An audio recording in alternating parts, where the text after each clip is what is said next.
वनराज अनुपमा से कहता है कि जिंदगी उसे अक्सर कठिन परिस्थिति में डाल देगी, लेकिन उसे किसी भी कीमत पर रुकना नहीं चाहिए। अनुपमा कहती है कि वह सही है कि जिंदगी उसे बार बार कठिन परिस्थिति में डालेगी, लेकिन वह असफल नहीं होगी। इस स्थिति में उसके लिए अपने पति और बेटी को छोड़ना मुश्किल है, लेकिन पीछे हटना उससे भी अधिक कठिन है और इसलिए वह किसी भी कीमत पर अमेरिका जाएगी। अनुज उनकी बातचीत सुनकर मुस्कुराता है। वनराज कहता है कि उसने सही निर्णय लिया और वहां से चला गया।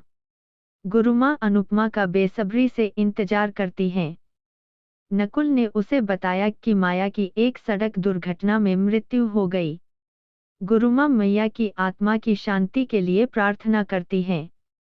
नकुल ने बताया कि कपाड़िया ने आज मैया की शोक सभा का आयोजन किया है। गुरुमा कहती हैं कि वे इसमें शामिल होंगे, लेकिन वह अनुपमा को यूएसए यात्रा छोड़ने नहीं देंगी। जब छोटी अनु सीए अपने कमरे का दरवाजा नहीं खोलती तो अनुज घबरा जाता है और अनुपमा को सूचित करता है। सभी लोग सीए के कमरे की ओर दौड़ पड़े। अनुज और वनराज ने दरवाजा तोड़ दिया। वे सीए को मैया की तस्वीरें पकड़कर सोते हुए और नींद में मां बड़बड़ाते हुए पाते हैं। अनुपमा भावुक हो जाती है, उसके पास लेट जाती है और कहती है कि मम्मी उसकी बबली के साथ है। सीए उसे गले लगाती है और कहती है कि उसे लगा कि उसने उसे हमेशा के लिए छोड़ दिया है, उसे फिर से उससे दूर नहीं जाना चाहिए। मम्मी को चोट पहुंचाने के लिए, उस पर गुस्सा करने के लिए उसे खेद है, आदि। अनुपमा रोती है। सीए जागता है और पूछता है कि मैया माँ कहाँ है। वह माया को फोन करती है और अनुज से माँ को बुलाने के लिए कहती है, क्योंकि वह उससे माफी मांगना चाहती है। अनुज उसे शांत करने की कोशिश करता है, लेकिन वह नियंत्रण से बाहर हो जाती है। गुरुमा नकुल के साथ शोक सभा में शामिल होती हैं और एक अतिथि से पूछती हैं कि परिवार कहाँ है। अतिथि का कहना है कि वे सीए के कमरे में हैं, उसे सांत्वना देने की कोशिश कर रहे हैं। गुरुमा कहती हैं कि वे वहां जाएंगे। नकुल पूछते हैं कि क्या वहां जाना सही रहेगा। सीए ने माया की मांग जारी रखी। अनुज का कहना है कि मैया हमेशा के लिए चली गई है और वापस नहीं आएगी। सीए अनुपमा को गले लगाता है और पूछता है कि क्या वह भी उसे छोड़ देगी। गुरुमा ने यह नोटिस किया। नकुल कहते हैं कि उन्हें वहां नहीं आना चाहिए था। सीए को सांत्वना देकर परिवार चला गया। अनुपमा ने गुरुमा को नोटिस किया।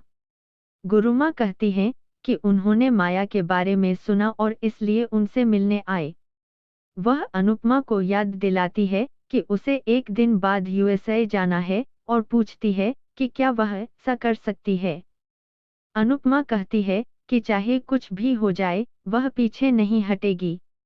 वह अपनी मां के लिए सीए की अपील को याद करती है। वनराज ने गुरुमा को आश्वासन दिया कि अनुपमा समय पर हवाई अड्डे पर पहुंच जाएगी। अनुज का कहना है कि सीए कुछ दिनों में शांत हो जाएगा। गुरुमा अनुपमा से पूछती हैं कि वनराज ने जो कहा वह होगा या नहीं। अनुपमा कहती है कि वह एक दिन बाद उससे एयरपोर्ट पर मिलेगी। गुरुकुल वापस आकर नकुल ने गुरुमा को बताया कि उसने यूएसए के टिकट बुक किए हैं। गुरुमा कहती हैं कि उनका अनुपमा के साथ मानसिक संबंध है और वह अब उनकी मनःस्थिति को जानती हैं। नकुल कहता है कि उसे यकीन है कि अनुपमा अपना वादा पूरा करेगी।